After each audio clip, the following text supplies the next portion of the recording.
శ్రీమతే నమః. ఉపవాసం చేసినప్పుడు నిద్రపోవచ్చా మధ్యాహ్నము? వ్రతం చేసినప్పుడు మధ్యాహ్నం నిద్రపోవచ్చా అని చాలా మంది అడుగుతున్నారు. అసలు మామూలుగా ఉపవాసం ఉన్న వ్రతం చేసిన మధ్యాహ్నం నిద్రపోవద్దు అంటారు మన పెద్దవాళ్ళు. శాస్త్రం కూడా అలాగే చెప్తోంది నిద్రపోవద్దు అని. కానీ శరీరం సహకరించకపోతే ఏం చేస్తాం చెప్పండి? సహకరించకపోతే కాస్త కునుకు తీయాలని అనుకుంటాం, కావాలని నిద్రపోము. కానీ అలా కూర్చుని కాస్త నడుము వాలిస్తే బాగుంటుందని అనుకుంటాం, నడుము వాలుద్దాం అనుకుంటాం, అంతే నిద్రపోం. కానీ మనకి తెలియకుండా నిద్రలోకి జారుకుంటాం. ఈ లోపు ఎవరో ఒకళ్ళు వస్తారు, వచ్చి అయ్యయ్యో ఈ రోజు ఉపవాసం కదా ఎలా నిద్రపోయావు, నీ వ్రతఫలం అంతా చెడిపోయింది, నువ్వేమో వ్రతం చేసిన ఉపయోగం లేదు అంటారు. అప్పుడు మనకి భయం మొదలవుతుంది. అయ్యయ్యో తీరామోసి ఇంత కష్టపడి నేను వ్రతం చేశానే, నాకు ఫలితం రాదంటున్నారే అని చెప్పి మనం బాధపడతాం. మనం ఎంత భక్తిగా చేశామో అనేది ఆలోచించము, ఫలితం రాలేదు అనేసరికి వెంటనే బాధ కలుగుతుంది. మనకి శరీరం సహకరించక నిద్ర వచ్చేసిందని అనుకోండి, పడుకున్నారు అని అనుకోండి, దానికి మనం ఏం చేయలేం కదా. మన చేతుల్లో లేని దానికి మనం ఏం చేయగలం చెప్పండి? కాబట్టి ఇంకా ఓపిక లేదు, భరించలేము అని అనుకున్నప్పుడు కాస్త ఒక కునుకు తీయడంలో తప్పేం లేదు.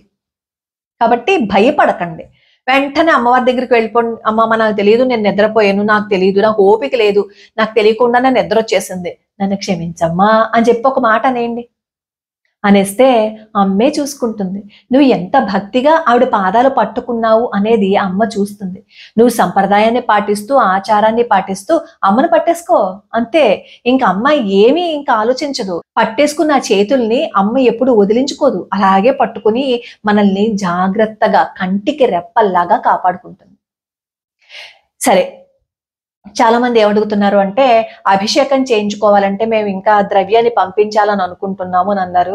24 వరకే తీసుకుంటారు అని చెప్పి నేను కమ్యూనిటీ పోస్ట్ లో పెట్టేశాను కదా, ఇంకప్పటి నుంచి తీసుకోరు. ఎందుకంటే వాళ్ళకి రసీదులు రాయడానికి ఇబ్బందిగా ఉంటుంది. ఒకవేళ మీరు శంకర మఠంలో చేయించుకోవాలని అనుకుంటే మళ్ళీ నేను మాస శివరాత్రికి పోస్ట్ పెడతాను, అప్పుడు మీరు చేయించుకోండి. శ్రావణ మాసంలో వచ్చే ఈ సోమవారాలు అభిషేకం చేయించుకోవటం మర్చిపోకండి.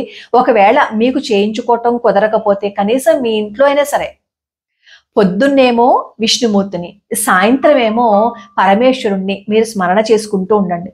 ఇంట్లోనే మీకు శివలింగాలు ఉంటాయి కదా, అర్చన అభిషేకాలు మీరు ఇంట్లో చేసుకోండి. అస్సలు వదలద్దు ఈ శ్రావణ మాసం సోమవారాలు.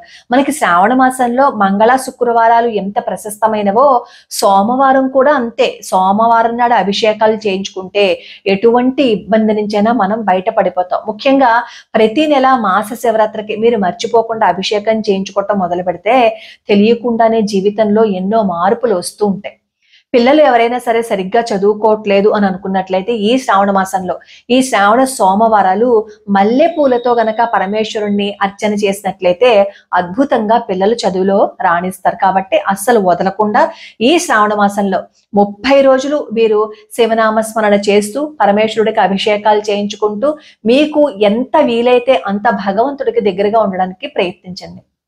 మనం ఎంత ప్రేమతో భక్తిగా అమాయకంగా భగవంతుడి పాదాలు పట్టేసుకుంటామో అప్పుడు భగవంతుడే చూసుకుంటాడు మన గురించి. అందులో అసలు మనం సందేహ పడక్కర్లేదు. మీకు ఒక చిన్న ఉదాహరణ చెప్తాను.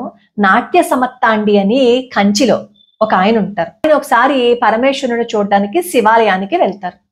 శివుడు అక్కడ తాండవ మూర్తిలో ఈయనకి కనిపిస్తారనమాట.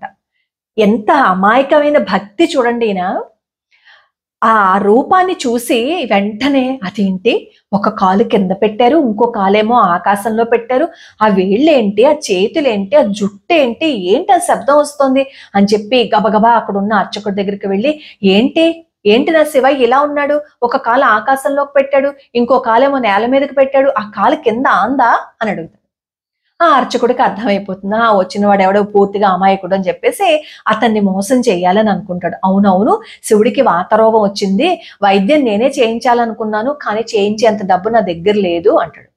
పాపం ఈ అమాయకుడు ఏం చేస్తాడంటే వెంటనే ఇంటికి వెళ్ళి మొత్తం ఆస్తంతా అమ్మేసి డబ్బులు తీసుకొచ్చి ఆ అర్చకుడికి ఇచ్చి, ఇదిగో మీరేమో శివుడికి వైద్యం చేయించండి అంటాడు.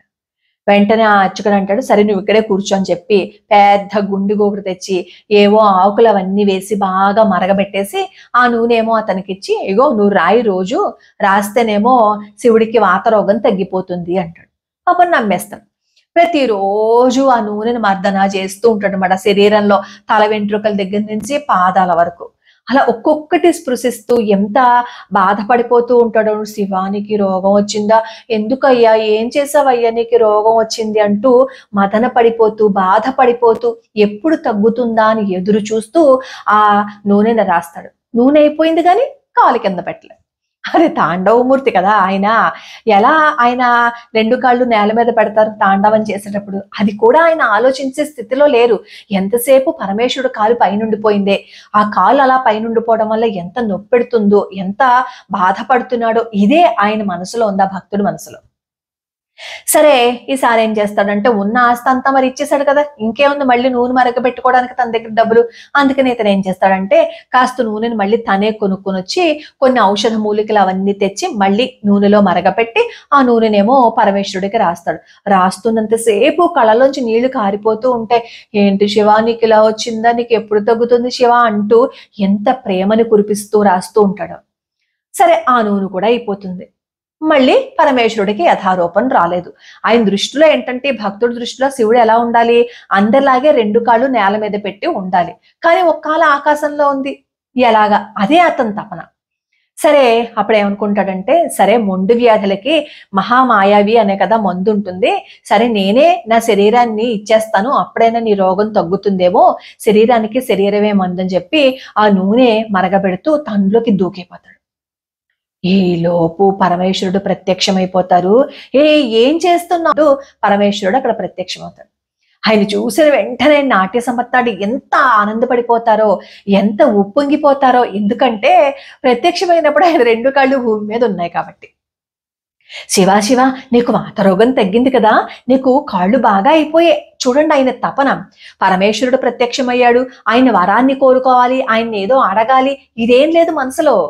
ఇందాక చూసిన పోస్చర్లోనేమో కాలు పైనుంది, ఇప్పుడేమో కాళ్ళు కిందకున్నాయి, అంటే శివుడికి వాతరోగం తగ్గిపోయింది.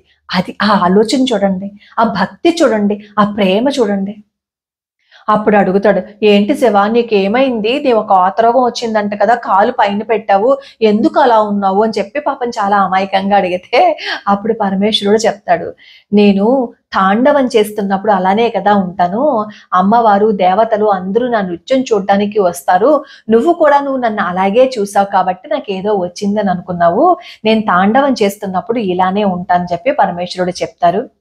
ఆ భక్తుడి యొక్క అమాయకత్వానికి పరమేశ్వరుడు అతనికి మోక్షాన్ని ప్రసాదిస్తారు. ఎంత అమాయకత్వమో చూడండి, ఎంత ప్రేమో చూడండి. అతనికి ఇంకేం పట్టలేదు, పరమేశ్వరుడు కోసం తన ఆస్తి ఇచ్చేశాడు, తను అక్కడే ఉన్నాడు, తన శరీరాన్ని కూడా త్యాగం చేసేయాలి అని అనుకున్నాడు. అది భక్తి అంటే. అంటే శరీరాన్ని త్యాగం చేసేస్తే భక్తి అని కాదు, మళ్ళీ కింద కామెంట్లు పెట్టేసి మీ వల్ల అలా జరిగిందని చెప్తారు. మళ్ళీ నేను చెప్తున్నా, నా కథలో ఉన్నది. ఇప్పుడు మనం శరీరం త్యాగం కాదు కదా, ఏం త్యాగం చేసేసినా రాడు. ఎందుకంటే మనం నోటితో మాత్రమే మంత్రాలు చదువుతాం, మనసులోంచి అన్ని అలాగే ఉంచుకుంటాం కదా, ఏది తీయం కదా, అన్ని మనసులోనే ఉంటాయి మన మనసులో. ఈ ఉన్నంతకాలం, ఈ ద్వేషం పగ అసూయ ఉన్నంతకాలం ఎవ్వరూ రారు మన మనసులో. ఎందుకంటే మన హృదయ దేవాలయాన్ని అన్నిటితోనే నింపేసినప్పుడు ఇంకేం పరమేశ్వరుడు వచ్చి కూర్చుంటాడు? కూర్చోడానికి ఆయన ప్లేస్ ఎక్కడ ఉంది కూర్చోడానికి? ఎప్పుడైతే నువ్వు మొత్తం అన్ని తీసేస్తావో అప్పుడే పరమేశ్వరుడు వచ్చి కూర్చుంటాడు. కాబట్టి నాకు మంత్రాలు రావు, నేను చెయ్యలేను, ఇవేమి బాధ పెట్టుకోకండి, ఇవేమి బెంగ పెట్టుకోకండి. నీ అమాయకత్వమే, నీ భక్తే, నీ ప్రేమే నీకు భగవంతుడికి దగ్గర చేస్తుంది. నువ్వు ఇంకొకరిని నిందించకు, ఇంకొకరిని బాధ పెట్టకు, ఇంకొకరిని ఏడిపించకు. ఈ మాత్రం చేయలేమా మనం? చేయగలం కదా, ఇవి మన చేతుల్లోనే కదా ఉన్నాయి. ద్వేషము, పగ, అహంకారము ఇవన్నీ లేనప్పుడే భగవంతుడు నీ దగ్గరికి వస్తాడు. తొండమాన్ చక్రవర్తికి కూడా ఎన్నో సుగుణాలున్నా ఆ ఉన్న అహంకారం వల్ల ఆయన ఆ తొండమాన్ చక్రవర్తికి కూడా లీల చూపించారు. చూసారా? మనం అంత భక్తిగా ఉండాలి. ఈ భక్తుల చరిత్రలన్నీ మనం ఎందుకు చెప్పుకుంటున్నాం? మన జీవన విధానం మారుతుందని, మన రోజు ఎలా ఉండాలి అనేవి భక్తుల చరిత్రలు మనకి తెలియజేస్తాయి. కాబట్టి అయ్యో నేను ఏమి చేయలేకపోయానే అని బాధపడద్దు. ఏమీ చేయలేకపోతే నీకు వీలైనవి చెయ్యి. నీకు మళ్ళీ కుదిరితే మాత్రం నువ్వు దాన్ని ఎగ్గొట్టేయకూడదు. ఎగ్గొట్టేస్తే మాత్రం మామూలుగా ఉండదు అది. కాబట్టి మనకి సాధ్యమైనంతలో మనం భగవంతుడికి సేవ చేసుకుందాం. లోకా సమస్తా సుఖినో భవంతు, సర్వే జనా సుఖినో భవంతు.